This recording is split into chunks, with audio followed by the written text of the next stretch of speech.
Welcome back, everyone. Thought I'd share with you the progress I've made. So in our last video, we tore out a bit of plumbing. We took out all the under sink copper except for maybe a little bit, and replaced it. We put in all new valves. We replaced about the whole this section of the house underneath in the basement had about 4 or 5 shut-off valves that had to be replaced. Actually, I think there were 1, 2, 3, 4. Yeah, about 5 valves. All had to be cut out and replaced, and we did all that. But we put nice, reliable ball valves to replace those 60-plus-year-old globe valves that were all leaking. And I put in this new Kohler farmhouse bridge style faucet, which we absolutely love this thing. Having it up higher like this versus the faucet we had was just a standard kitchen sink faucet, which was very low, and if you're trying to wash out, a pot or something like that, it just makes it a lot harder. Now this one here is one of those modern pull-out faucets. These are very popular these days, and the quality in this faucet is something I've never had a faucet this nice before in any house I've ever lived in, and I'm very happy with it. But that wasn't really that wasn't the end of what I was planning on doing. I wanted to put in a backsplash. And for a couple of reasons. I mean, as things get pushed up on the counter, they rub against the painted wall. The paint gets, abraded, and you have to... I've repainted this backsplash maybe 2 or 3 times so far, and it's like, you know what? Enough is enough. So I looked at what I had for options and materials and the price ranges, and I'll tell you what I settled on. So... Traditionally, a backsplash can be made out of ceramic tile, either 4x4 or subway tile or glass tile. There's a variety of options and patterns and choices. I prefer tile. I don't have any experience working with tile, but that doesn't mean I can't figure it out. But the problem is tile is costly. The tiles themselves, they add up real fast. But you also have the expense of the I believe you use a thin set or some kind of an adhesive to put it on the wall. Then you've got to grout the tile after it's installed. I'm not afraid of that. And the cost doesn't really matter because it will last the life of the house if done properly. The biggest problem I had with tile is that tile is thick. I believe tile starts at something like 1/8 of an inch thick and gets thicker. The reason I didn't do tile is actually very simple. These original countertops have these metal these metal edges on the face, but they also have these metal moldings in the back as well. And these metal moldings, they actually hook into the laminate countertop from behind, so you can really see it over here a little better. So they can, but the point is, these can't be removed without removing the laminate, and I don't want to have tile sticking out beyond, this lip here, which creates a gap under the tile. It just looks awkward, and it could be it can create a hard area to clean, so that's why I didn't do tile. We have no plans of replacing these countertops because we like them. They're original to the house. They're not hideous. If they were orange, or if they were like beige or some hideous color, we'd rip them out. But these are yellow countertops. They're so unique and so vintage, we can't bear to remove them. We discussed it, and we agreed that they would stay. So I had to work around that. So there are other products besides tile that can be used, such as there's a flexible vinyl sheet, an embossed sheet that they sell at the big box hardware stores. And they're designed to look like either subway tile. They come in a couple different colors. But one of the ones that I like is it's a white rectangular tile pattern designed to mimic subway tile. And once I added up what it was going to cost to use this particular product, because it is so damn expensive, it was going to cost, it was probably one of the most expensive solutions that I could find. The other problem I have with this product is it's a peel and stick product. And peel and stick products are great, but they often use, either VHB adhesive, which doesn't age very well. As it gets older, it can fail. But the problem I have with that is once you have it on the wall, there is no work time. Once it's stuck to the wall, it's stuck to the wall. End of story. You cannot you can't shift it, you can't adjust it, it's on there. Done. And I want to tell you a story about what happened to a good friend of mine who built a brand new home, had it custom built. And this guy, he is an absolute perfectionist. He's also highly skilled. He's a very smart guy. He does mechanical engineering without a degree. And he's done things that mechanical engineers are baffled. I mean, the guy is very, very, very intelligent. But he's also a human being. So he bought these metal tiles. Now, metal is another popular choice. These self-adhesive metal tiles, they actually look pretty good. In the right kitchen, this is not that kind of a kitchen. But his kitchen is more modern. And these self-adhesive tiles come in sheets. And you stick them on, and what happened to him was he started putting it on the backsplash, or on the behind the counter, and as he worked his way out, he realized, that's not good. He had a growing gap at the bottom, so he did something wrong, and then he realized, well, I have to fix that. So he starts pulling them off. He's pulling the paper off the drywall to get these tiles off. So not only does he have to now do drywall repair, but the tiles that he bought have to be thrown away and replaced with new ones. So there's more money down the drain. Yeah. I just don't want to wind up in that situation. So there's like a third or fourth option. These Thermoset PVC panels that we have here. These are made...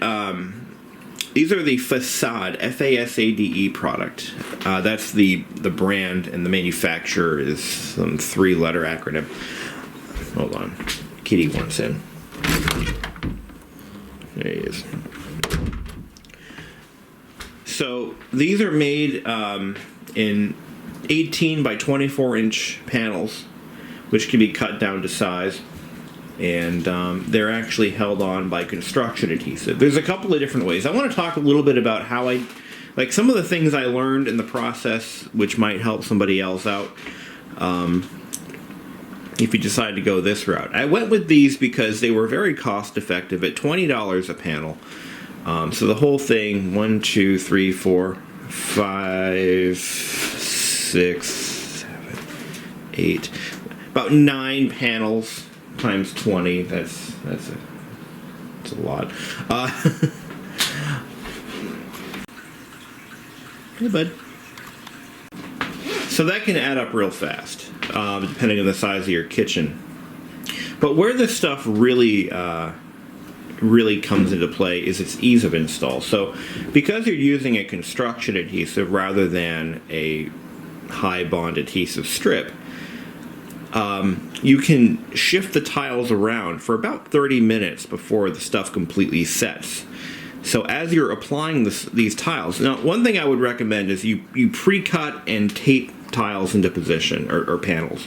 So as you get them cut, put it up with double-sided tape or something like painter's tape, for example, and just tack them in place. You don't want them permanently installed. And then you start putting it all together, see how it looks, make sure you're happy with the fitment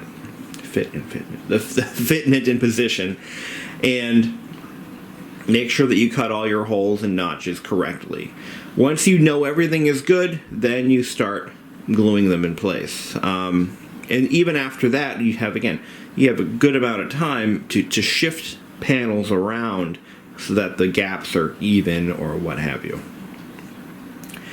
The other thing I want to mention is when you're cutting these panels, you want to double, triple, quadruple check your measurements. I made 2 mistakes. I screwed up 2 panels. I was able to salvage one of them, but the other one was a complete waste. This one right here, for example, I had to cut out an outlet. And I had to use a utility knife to cut the outlet. And what happened is my knife slipped as I'm cutting, and it cut. Now, even though I did it on the back side, because I knew this was going to happen, it was too much too soon, and I cut through the material, and I had to replace it. So, the other one was when I cut in for this windowsill. This is attempt number 2. The other one, I cut it too deep by just a little bit, maybe a little more than 1/8 of an inch, and it was too much. I could not salvage it. That panel ended up getting cut in half and put over here. So yeah, make sure you get your measurements right. Oh, yes. Okay, the outlet one. That one I think that the knife slipped on another panel, but this one I cut the outlet a 1/2 inch too low, and I couldn't hide the excessive, the enlarged opening with an outlet cover, so I had to replace it with a new one. But overall, this is a fairly easy product to install. It goes quick. And it should last a good long time. It's PVC. I don't know how well this ages. We're going to find out. The warranty is 5 years long, and we'll see. We'll see. Now, I do intend to do this side of the kitchen as well. Actually, I really need to because of the stove and everything. And I'm going to do it from here to here. And that's it. And that will kind of fill it out, tie it in one side to the other. It'll look nice, I think. Now, as for the pattern, now this stuff comes in a variety of patterns. And as you can pretty much tell, we're trying to keep this kitchen stuck in a particular time period. Mid-1950s. That's the look we're going for. And it's not a modern kitchen, it's a kind of a country kitchen. There's a big difference. And modern kitchens of that time period had a lot of wood grain and a lot of I'm trying to think here. I'm just picturing some kitchens I've seen in magazines from that era. But they were very sleek and very, modern looking. This one's more of a farmhouse kitchen. You can tell by the sink. It's a big 40-some inch wide sink in white enameled cast iron. And with that faucet and the curtains and, it all kind of ties into, and I'm actually going to be making a custom kind of bookshelf and peg hook thing right here. And I'm going to paint it that shade of red. If I can find that color anymore. I don't know if I can. But, and that's going to go right there as our new coat rack thing. But that's going to be we're going to mix some color into this kitchen. We're going to have some red accents. We've got red knives and that trivet thing. But I also want to do, and I bought this bowl at an antique store yesterday actually. We found this bowl, and it's just like, wow, that kind of would look nice in this kitchen somehow. I don't know how I'm going to integrate it, but it's got some red. Bring some color into the kitchen. Bring some life into it, My girlfriend bought, she wanted these wagon bitch dishes, whatever the hell. Pioneer Woman, thank you. And that kind of, when she decided that she wanted these, I'm like, all right, I'll buy the dishes for you, don't worry. And it would give me another piece to tie into this mid-century country farmhouse style kitchen that we're kind of going for. I kind of wish that I had a red KitchenAid. But I'm not going to go out and buy another $300 mixer just because I don't like the color. I think, well, black looks good too. And black looks good in this kitchen because it kind of doesn't, it's neutral. Anyways, not to steer you all into the weeds. If you watched the last video, you'll remember that there was a box, a little metal box attached to the cold water line. And I didn't know what it was. And I laid out the question to anybody, does anybody know what this could be? Well, I got some suggestions. One of them was, it's probably for a dishwasher because it said Hotpoint on it, and we know that Hotpoint, which is a part of GE, or a brand that I think GE sold through Sears, if I'm not mistaken, or Montgomery Ward, or one of those big box stores. Thought it was for a dishwasher. Well, that did not hold water. And someone thought it was for a point-of-use water heater, which is an interesting idea. So when you turn the cold water tap on, that flow switch, which is what it was, would in effect engage that hot water heater, which would... The thing is, that was not a thing in 1954. I mean, that was more of a modern idea. And this house has always had a 40-gallon water heater in the basement, so that didn't. And the water heater is right down there, so you get instant hot water in this kitchen, like right then and there. So all good ideas, but I figured out what it was, and I thought, well, if it's not for either of those things, what else could it be? And I started thinking garbage disposal. So I looked up an ad on a whim for a GE garbage disposal. Or, I'm sorry, Hotpoint. And I came up with an ad for a GE garbage disposal, which they call the Dispose All, by the way. That was their brand. And I read the ad. It didn't show that switch or anything, but I read the ad carefully. And it said that the garbage Dispose All automatically turns on when the water's turned on. And I got to thinking, that's it. That's what it was. This had a Hotpoint garbage disposal, probably installed in the 50s. The ad was, by the way, from 1948, and I'm thinking, that's a terrible idea. I'm thinking of all the ways that's a horrible idea, to have a garbage disposal kick on as soon as the water is turned on. You know, let's say you've got dishes in this sink and you want to wash your hands on this side, and you go to turn the cold water tap on, and the garbage disposal kicks in, and automatically, and you've got forks and knives that fell in there, and just think about how horrible that would be. Or let's say your kid's trying to wash his dishes, or washes his hands, and he's got like toy cars in the sink, and he dropped the toy car into the garbage disposal. And then as he's trying to reach up to get himself up in there a little more, he accidentally hits the cold water tap. And suddenly he's got a nub for a hand. I mean, it just doesn't seem like a good idea. So I think that's why you don't usually see those anymore. That's not really a thing in 2021. Instead, we have these nice air switches, which are electrically isolated from everything else. That's a neat idea. That's the coolest thing I've ever seen. It's a simple thing too. It has a little air cylinder inside of it, and when you push the switch, it closes the cylinder, which compresses it a little bit, and it sends a pulse of air through a rubber hose into the switch, which is mounted on the back wall. And it turns it on and off without any electrical connection of any kind to the point of switchment. Yeah, that makes sense. In other words, you'll never get electrocuted with something like this.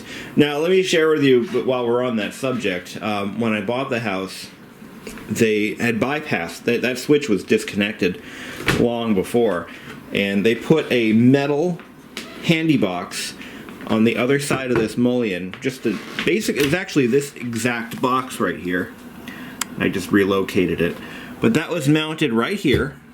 It had a just a standard household light switch, and it was ungrounded because the wire feeding this section was not grounded. I replaced it, by the way, with 12-2.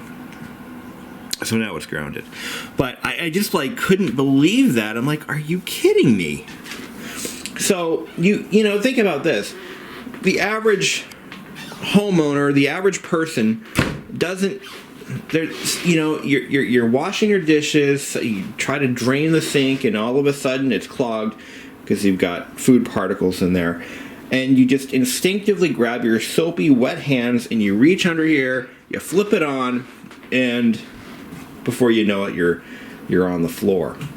It just seems so stupid to me. Why would they do that? Anyway. So that's it. That's the backsplash and why I chose what I used. And where you can get this stuff at Lowe's, Home Depot. It comes in a variety of patterns. I started talking about that, then I went on a tangent. But it comes in metallic finishes, in a variety of reproduced tin ceiling style patterns from the turn of the century, like the Victorian era.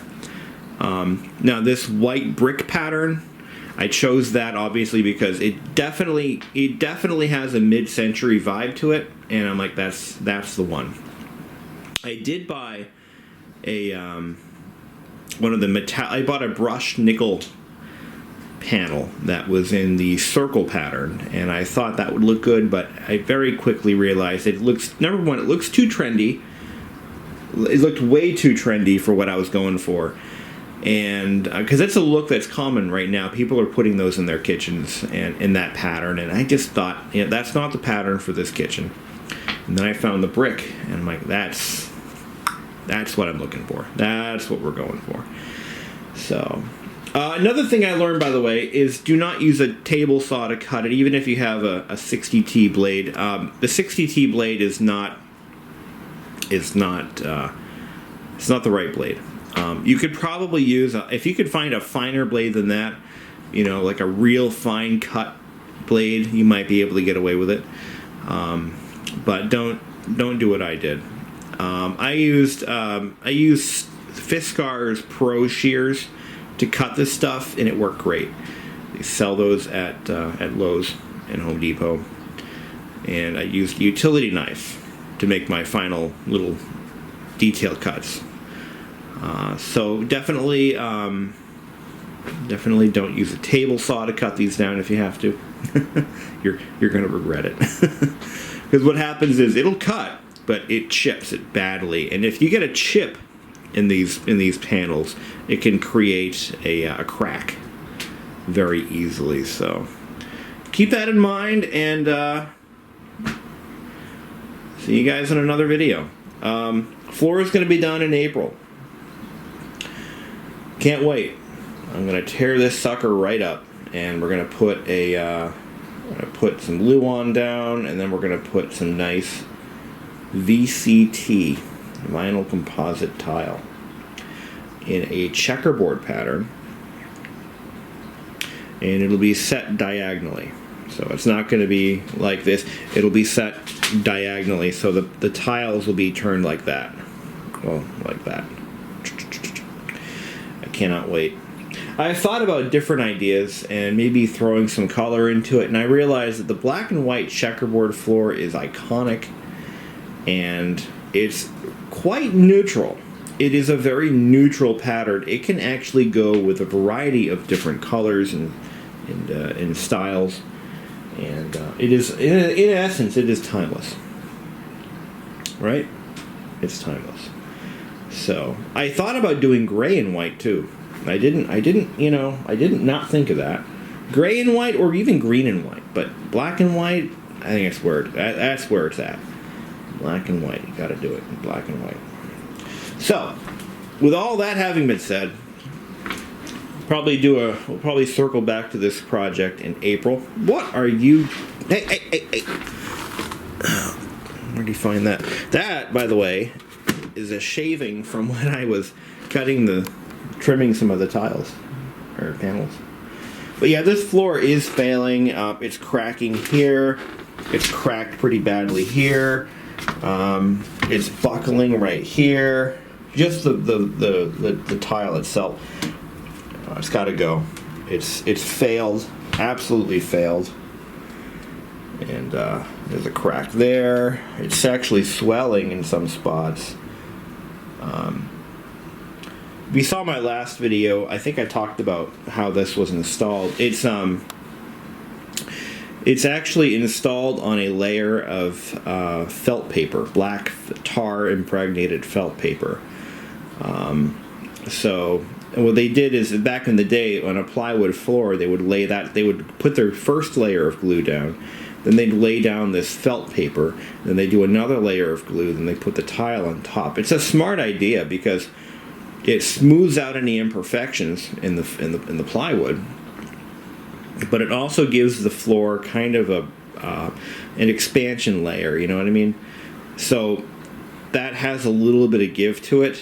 So as the tile expands and contracts during the seasonal changes, and the wood expands and contracts, they do it gives it like a shear layer, you know.